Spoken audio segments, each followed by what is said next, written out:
Coming to you from 4,200 feet in the hills of Oregon, it's the voice of Chi-Town, the reddest beard in the high desert, your host of the MOA Broadcast, Sam Wilson. All right, folks, we got a great show lined up for you today. As usual, we're going to go ahead and open up with a little bit of an intro here, kind of give you an idea. Today's topic of our true crime profile or story is going to be Anthony Gaspipe Casso. Now, as usual, so many of these stories and these men and their escapades, killers, criminals, men, women, whoever's involved, it's almost impossible to get everything dialed into and encapsulated in a 30 to 35 minute or so manuscript, which is what we do. In the beginning, I like to extemporize and talk freely, but whenever we actually get into the story, I try and go by manuscript. That way we can control everything, keep it in the time frame, and not wander off and go off on side quests and forget, potentially important, accurate, pertinent information. As usual, there's a lot of different names in foreign languages. Some of them I'm going to mispronounce, I'm sure. And there's also going to be details that are left out or that may not necessarily line up or agree with an account or a book that you've read. Sometimes that's unavoidable. Whenever doing research for these stories, I typically come across hundreds of pages. A lot of effort goes into the research on these. And I come across and read hundreds of pages, sometimes multiple books, and literally just all kinds of articles and so forth. Sometimes the information conflicts, sometimes it doesn't. At the end of the day, you have to go with a certain kind of, I hate to use the word narrative, but a path, and then kind of follow it. And there's also all kinds of information that's left out. There's just no way to cover every single thing these guys did unless we did multiple episodes. And we may do that in the future. I don't know. Some of these guys may get revisited and get a little more in depth. But for now, we're doing one episode at a time. And again, if some of these disagree with what you've heard, go ahead and hit us with an email at info@gearconvoy.com and, give us your feedback. Let us know. We might be able to go back and add it to a future episode or make a correction or whatever else. And finally, don't forget to go to the website and hit the MOA Broadcast tab so you can get the latest in all the episodes. You can catch it on Spotify, Apple Podcasts, and a variety of other places, but you can also get the information directly at www.gearconvoy.com. Just click on that MOA tab at the top of the page, and that'll also tell you how to get the Patreon page if you want the video versions and all kinds of other stuff. Okay, let's go ahead and jump right into the story today. We've got a great one lined up, so we're going to get right to it. Here is the story of Anthony Gaspipe Casso. From Brooklyn streets to mafia boss, the bloody path to power and rise of Anthony Gaspipe Casso. Anthony Gaspipe Casso would become one of the most feared men in organized crime, a name whispered in both mob circles and law enforcement with equal dread. Known for his brutality, paranoia, and willingness to weaponize murder as a management tool, Casso rose to underboss of the Lucchese crime family during the height of New York's mafia power in the 1980s. But behind the image of a remorseless killer was a childhood molded by proximity to crime, a youth spent navigating the streets of South Brooklyn, and a calculated climb through the underworld that made him a uniquely dangerous figure. Born into the life.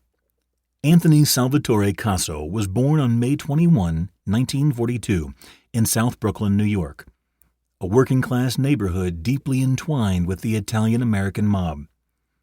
From an early age, crime was not only present in Casso's environment, it was in his blood.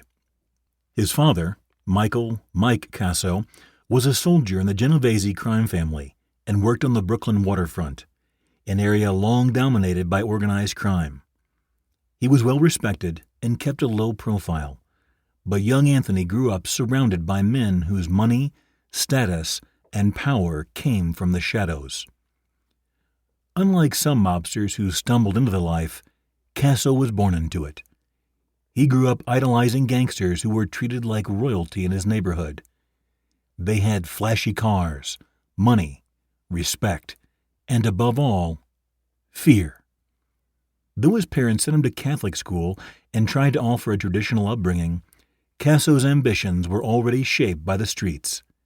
He dropped out of high school at 16, rejecting the legitimate world entirely. Nicknamed Gaspipe, a symbol of violence. Casso's nickname, Gaspipe, has murky origins. Some accounts suggest it was passed down from his father, while others believe it referred to the blunt, brutal tool commonly used in the beatings he was involved in, a fitting metaphor for his eventual methods. Regardless of its true meaning, the name would become synonymous with the violence and cold efficiency Casso later demonstrated. In his teenage years, Casso joined a local street crew under the Lucchese family's influence. His early jobs involved hijackings, burglaries, and loan sharking. But what set him apart was his cold-blooded nature. He wasn't just another tough kid. He was calculated, strategic, and unafraid to spill blood. This impressed Christopher "Christy Tick" Furnari, a high-ranking Lucchese capo who became Casso's mentor. Entry into the Lucchese family. Through Furnari, Casso gained entry into the inner workings of the Lucchese family. In the 1970s, he began working closely with Victor Amuzzo, another ambitious soldier. Together, the two formed a tight partnership that would define the future leadership of the family. Casso was officially made into the Lucchese family as a fully initiated member by the late 70s, during a time when the Mafia was at the height of its economic power. His loyalty and effectiveness in violent matters quickly earned him promotions. He was not merely a triggerman. He was also involved in sophisticated rackets, including construction extortion, loan sharking, narcotics, and the infamous gasoline tax scams, which generated millions in untaxed revenue for the Mafia. Mastermind and enforcer. Casso's talent for violence was matched by his understanding of power. He developed a reputation for ordering hits with frightening ease, not just against enemies, but sometimes against friends and allies he suspected of disloyalty. His strategic use of murder, combined with his insider relationships, helped him rise quickly within the family. In 1986, following a wave of leadership transitions in the Mafia, Victor Amuzzo became boss of the Lucchese family, and Casso was promoted to underboss, the second highest position. From that point forward, Casso was the operational architect of the family's criminal activity and its most feared enforcer. As underboss, Casso managed labor rackets, ordered hits, and coordinated with other Mafia families, but also ruled through terror. His paranoia grew over time, and he became notorious for preemptive violence, killing anyone he suspected of even minor betrayal.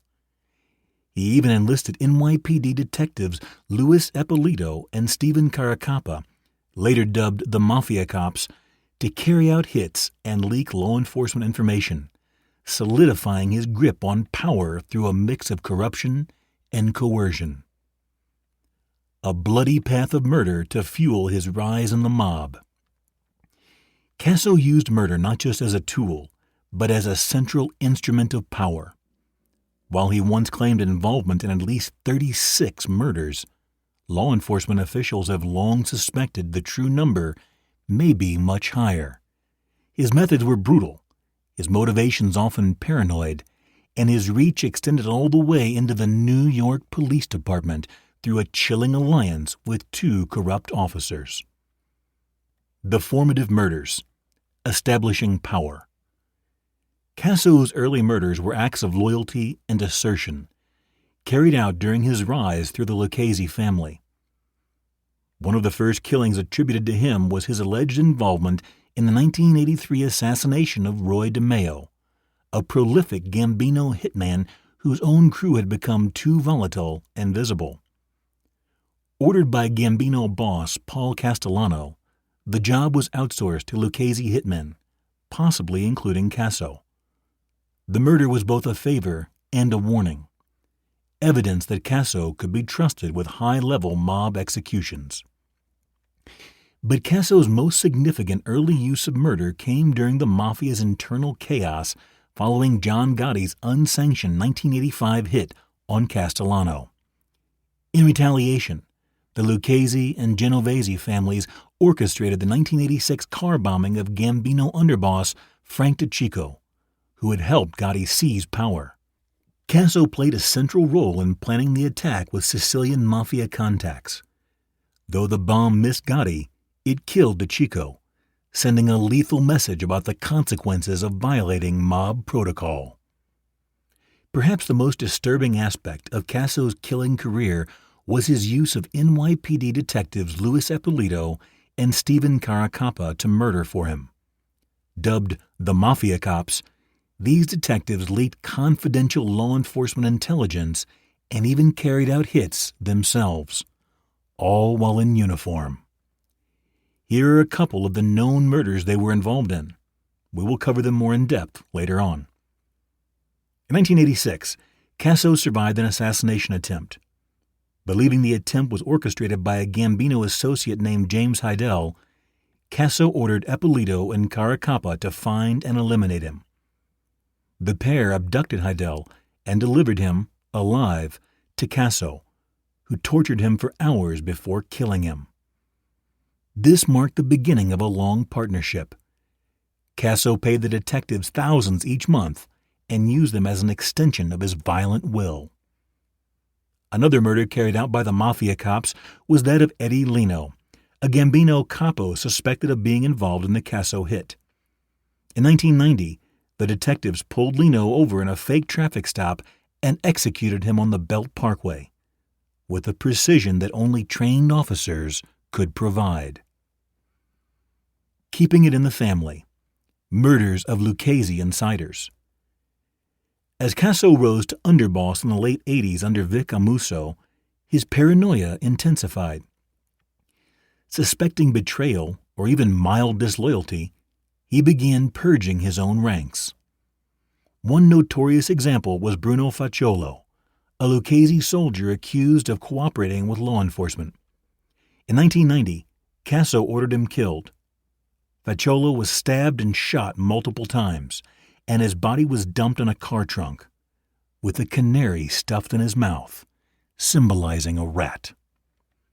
The grotesque theatricality of the murder was meant to send a message, not just to potential informants, but to the entire family. Patrick Testa, another Lucchese associate, met a similar fate in 1992.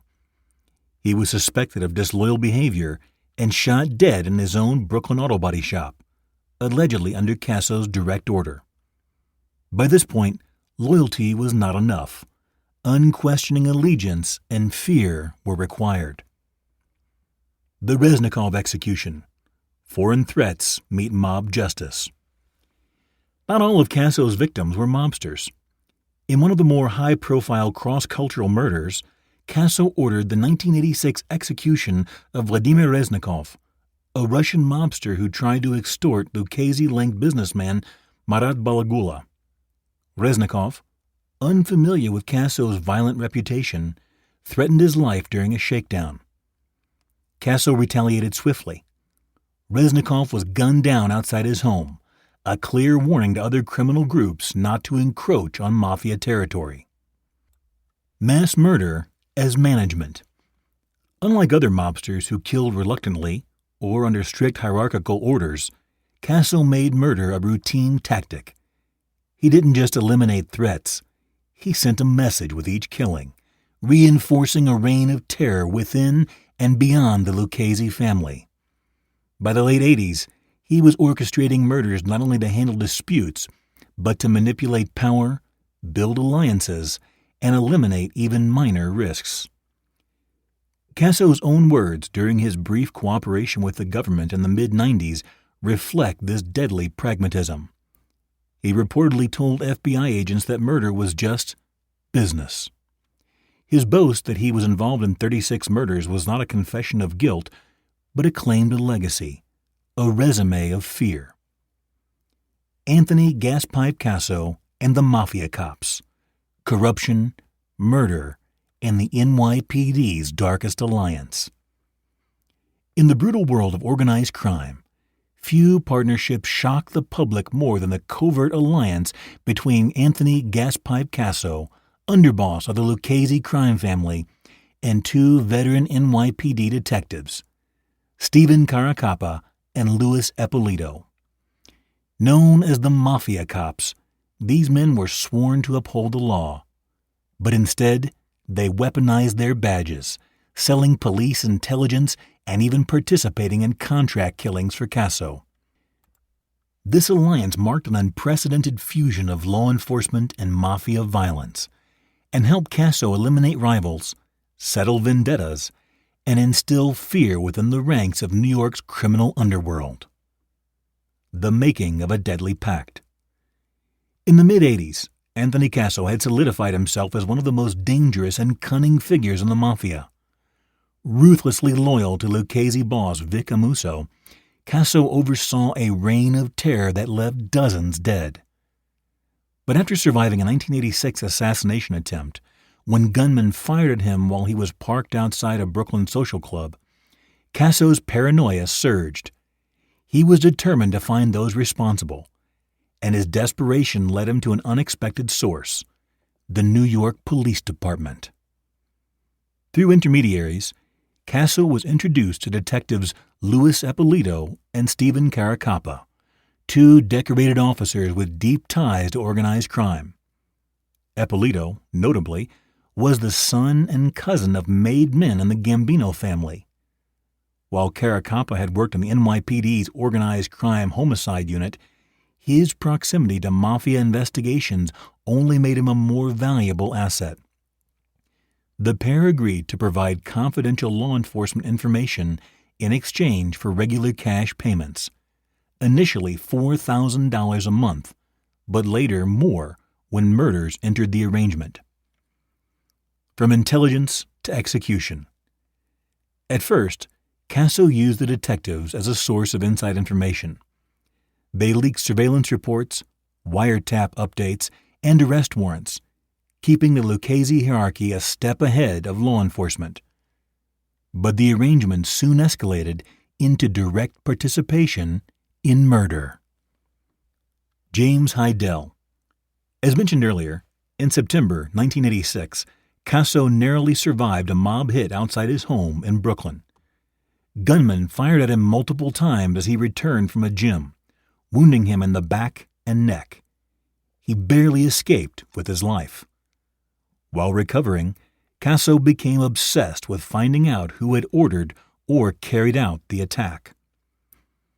Through his street intelligence network and contacts, Casso identified James Hidell, a young associate of the Gambino crime family, as one of the shooters. Hidell was believed to be acting on orders from Eddie Lino, a Gambino capo and part of the powerful DeMeo crew. While there was never full confirmation that Hidell was the actual shooter, in Casso's mind, the connection was enough and justified a savage revenge. To exact revenge, Casso turned to two of his most dangerous and corrupt assets, the Mafia Cops. Casso instructed the detectives to locate Hidell and deliver him alive. They kidnapped Hidell off the street in broad daylight, using their police credentials to pull him into their car, an act made even more chilling by the fact that it mirrored a lawful arrest. Hidell was driven to a warehouse in Brooklyn controlled by the Lucchese family. What followed was one of the most grisly scenes in mafia history. Casso personally took charge of Hidell's interrogation. In the warehouse, he brutally tortured the young man for hours, demanding to know who had ordered the hit on him and who else had been involved. Hidell, possibly unaware of the details himself, either couldn't or wouldn't provide the names Casso wanted.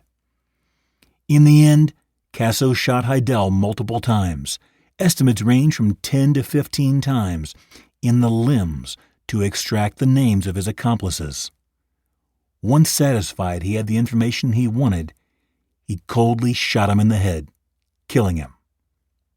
His body was never found, a classic mafia disappearance, meant to deny his family closure and avoid law enforcement attention. Eddie Leno. In 1990, Casso targeted Eddie Leno, a Gambino capo suspected of involvement in the earlier plot against him. This time, the Mafia Cops went further. They used their police cruiser to conduct a fake traffic stop on Leno along the Belt Parkway. When he pulled over, Caracappa and Ippolito executed him at point-blank range. It was a textbook mob hit, but with the authority and impunity of police officers. The benefits of a badge. Casso considered the Mafia Cops one of his most powerful weapons. With their help, he neutralized enemies both inside and outside the Lucchese family, and even eliminated perceived threats before they materialized. The detective's access to official police databases gave Casso the ability to track rival mobsters, potential informants, and law enforcement targets. In effect, he had converted a portion of the NYPD into his private intelligence and assassination agency. This alliance gave Casso a unique edge in the violent mob landscape of 1980s and early 90s New York. Other families could not compete with his level of inside access. Even more frightening, the detective's status within the NYPD allowed them to misdirect investigations and protect the Lucchese hierarchy from scrutiny. The end of the Mafia Cops. The partnership eventually crumbled in the early 90s as federal investigations intensified. After Casso's 1993 arrest, he agreed to cooperate with authorities, becoming one of the highest-ranking mobsters ever to turn informant. During debriefings, Casso disclosed the shocking truth. Two of New York's finest, who he referred to as his crystal ball, were on his payroll and had carried out multiple murders for the mob. The revelation set off one of the most controversial investigations in law enforcement history. Ippolito and Caracappa were eventually indicted in 2005 and convicted in 2006 on racketeering and multiple murder charges. Though they appealed their sentences, both were ultimately sentenced to life in prison. Ippolito died in custody in 2019. Caracappa died 2 years earlier. As for Casso, his cooperation was cut short when federal agents deemed him too deceptive and uncontrollable. He remained incarcerated for the rest of his life.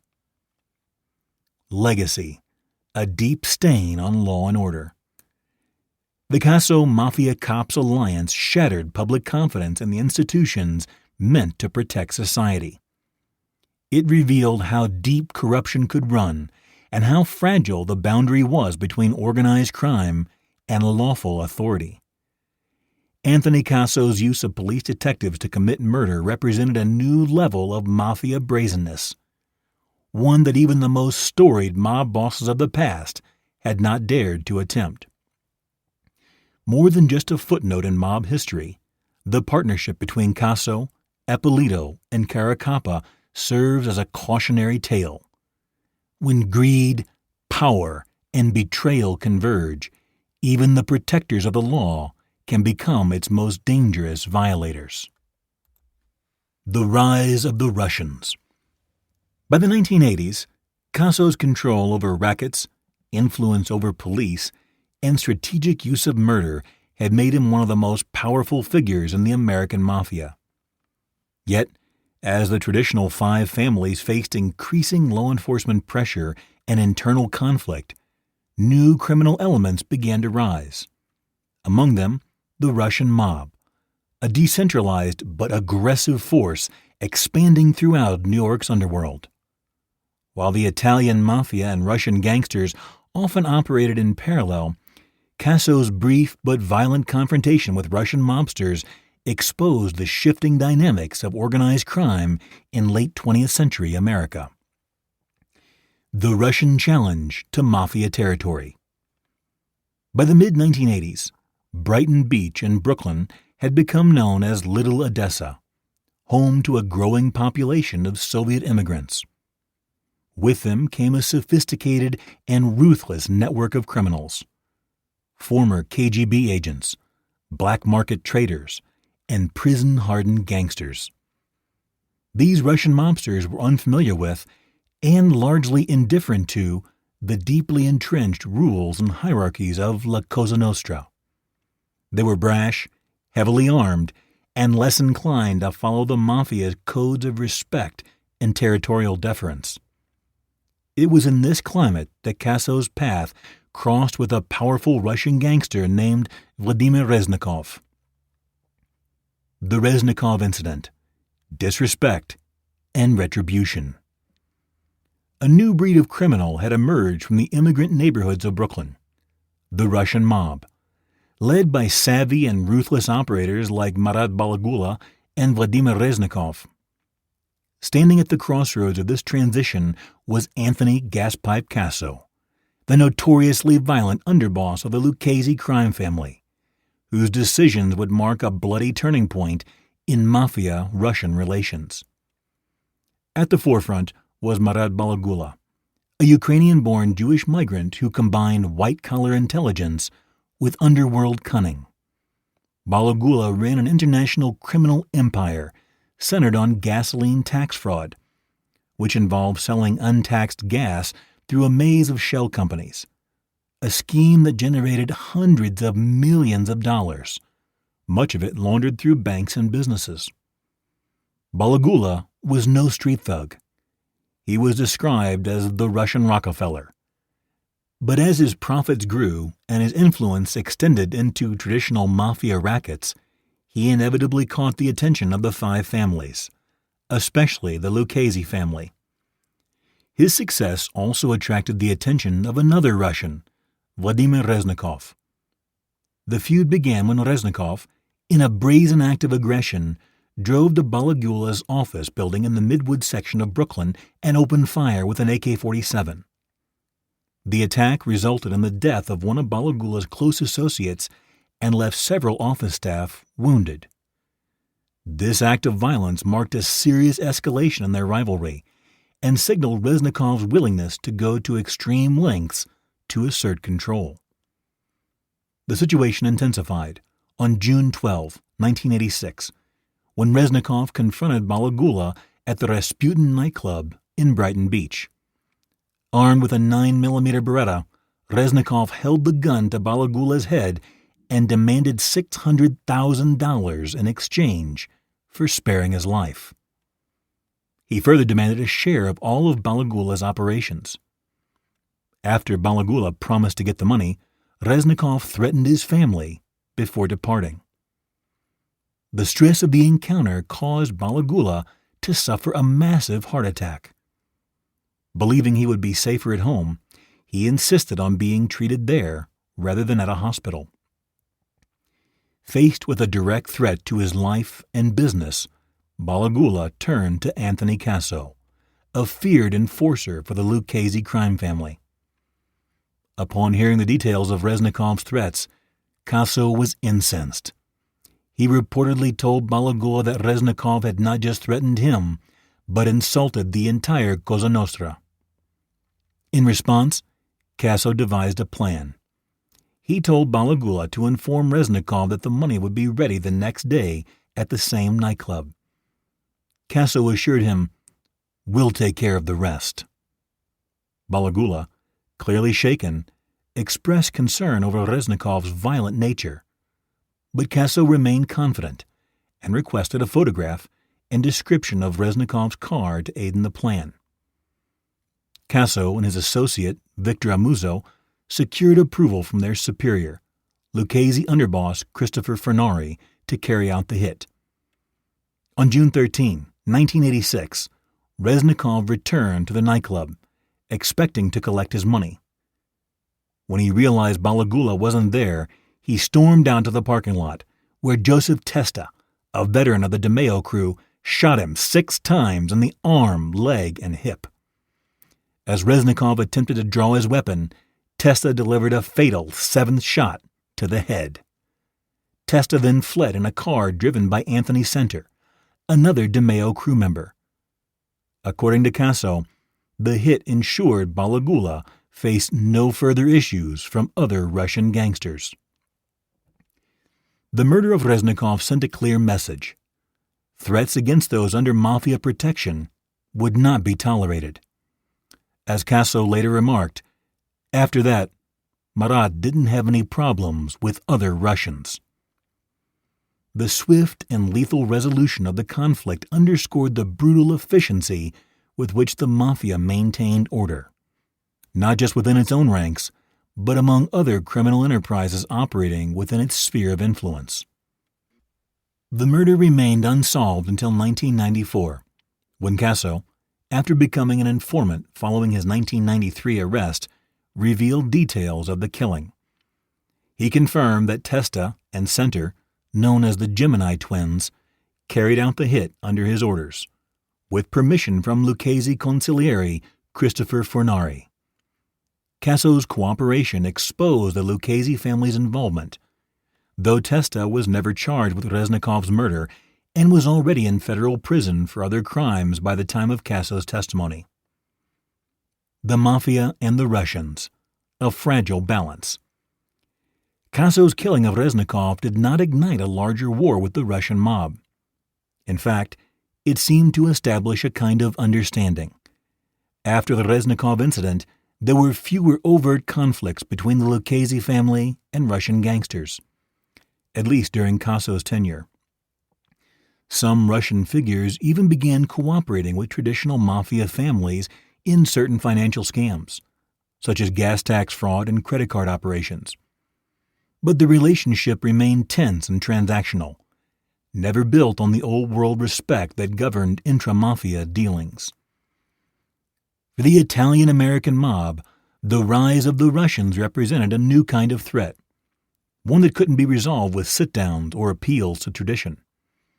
The Russians were unbound by the rules of La Cosa Nostra, and their operations, often involving cybercrime, international fraud, and human trafficking, were unlike anything the five families had seen before. Casso understood this implicitly, which is why his approach was blunt. Act fast, act violently, and reassert control before chaos could spread. In the end, Casso's dealings with the Russian mob were emblematic of his entire criminal career. Ruthless, direct, and violently effective. But they also foreshadowed the decline of traditional Mafia dominance as newer, globalized criminal enterprises began rewriting the rules of organized crime in America. The downfall of Anthony Gaspipe Casso, the end of a Mafia terror. As underboss of the Lucchese family during the 1980s and early 90s, Casso orchestrated murders, corruption schemes, and multi-million-dollar rackets with terrifying efficiency. He operated in a world ruled by loyalty, secrecy, and violence, and he thrived in it. But like many Mafia powerhouses, Casso's reign would ultimately collapse under the weight of paranoia, betrayal, and relentless federal pressure. His downfall, dramatic and complex, mirrored the larger unraveling of the American Mafia in the late 20th century. A reign of terror. By the late 80s, Anthony Casso had cemented himself as the enforcer and strategic mastermind behind the Lucchese family. Alongside boss Vittorio Vic Amuso, he imposed a reign of terror over both enemies and allies, ordering hits on rivals, suspected informants, and even fellow Lucchese members. His use of corrupt NYPD detectives Louis Ippolito and Stephen Caracappa to carry out murders marked one of the darkest chapters in organized crime history, and gave him an edge that no other mobster had. However, Casso's methods, while effective, bred intense paranoia.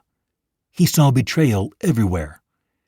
As the FBI's pursuit of the Mafia intensified following the success of the RICO Act, Racketeer-Influenced and Corrupt Organizations Act, Casso became increasingly erratic, sanctioning murders at the slightest sign of disloyalty. Trust among Mafia ranks began to erode. The Lucchese collapse, on the run. In 1990, as federal indictments loomed, Casso and Amuzzo fled New York, going into hiding to avoid prosecution. They remained fugitives for nearly 3 years, during which time Casso still attempted to manage the family affairs from the shadows, issuing orders and communicating through loyal intermediaries. But his time on the run was marred by internal decay. The Lucchese family, under the leadership of fugitive bosses, began to fracture. Casso, increasingly reliant on a shrinking circle of loyalists, watched as more of his associates turned government informants. Capture and turning informant. On January 19, 1993, Casso's time as a fugitive ended. He was arrested by the FBI in Mount Olive, New Jersey, in the home of his mistress, after being betrayed by a close associate. He faced charges including multiple counts of murder, racketeering, conspiracy, and obstruction of justice. Initially, Casso vowed to fight the charges. But by 1994, sensing that the government's case was airtight, bolstered by informants, surveillance, and years of investigative work, Casso made a shocking decision. He agreed to become a government witness. For a man of Casso's stature, an underboss with a reputation for ruthlessness, the decision to flip was seismic. He was, at the time, one of the highest-ranking mafiosi to turn informant. His cooperation offered the potential to dismantle the Lucchese family from the inside and expose criminal activity across multiple families. Casso confessed to involvement in at least 36 murders and gave investigators details about the Mafia Cops, murder plots, and corruption within law enforcement. The fallout of cooperation. At first, Casso's cooperation was welcomed by federal prosecutors, but problems quickly surfaced. Casso was manipulative, arrogant, and unrepentant. He attempted to maintain control from behind bars and was caught lying to investigators, withholding information, and even trying to corrupt the Witness Protection Program. By 1997, the U.S. Department of Justice dropped him as a cooperating witness, an almost unprecedented move. Officials stated that Casso was untrustworthy and incapable of being managed. His testimony was deemed unreliable, and his opportunity to reduce his sentence vanished. Prison and death. In 1998, Anthony Casso was sentenced to 455 years in prison for racketeering, extortion, conspiracy, and murder. He was incarcerated in the federal Supermax prison in Florence, Colorado, one of the most secure facilities in the U.S. Despite his early cooperation, he spent the rest of his life in harsh isolation, having betrayed the very code he had once killed to uphold. Casso died on December 15, 2020, at the age of 78 after contracting COVID-19 while in federal custody. He died alone, abandoned by the mafia, rejected by the government, and remembered largely for the trail of violence he left behind. A legacy of blood and betrayal. The downfall of Anthony Gaspipe Casso is a cautionary tale of power corrupted and loyalty undone. His rise through the mafia ranks was marked by cold efficiency and violent dominance. But his fall exposed the frailty of the underworld's codes when faced with modern law enforcement pressure. In the end, Casso destroyed everything he once ruled. His paranoia drove internal division, his cooperation backfired, and his brutality alienated even his allies. While he was once feared as one of the most dangerous mobsters in America, his legacy is ultimately one of self-destruction, a kingpin undone by his own hand. Like so many involved in murder and other savagery in the mob, he failed to make it out alive. All right, folks, that was a good one. We're going to go ahead and wrap this up. Thanks for following along this week. Remember, if you have any questions, comments, or feedback, hit us up at info@gearconvoy.com or stop by gearconvoy.com, the website, to check out what we got going on. And don't forget to select the MOA tab for more information about the broadcast. Remember, if you wait to prepare, it may be too late. If you don't make it out alive, you don't make it out at all. Stay safe out there, folks.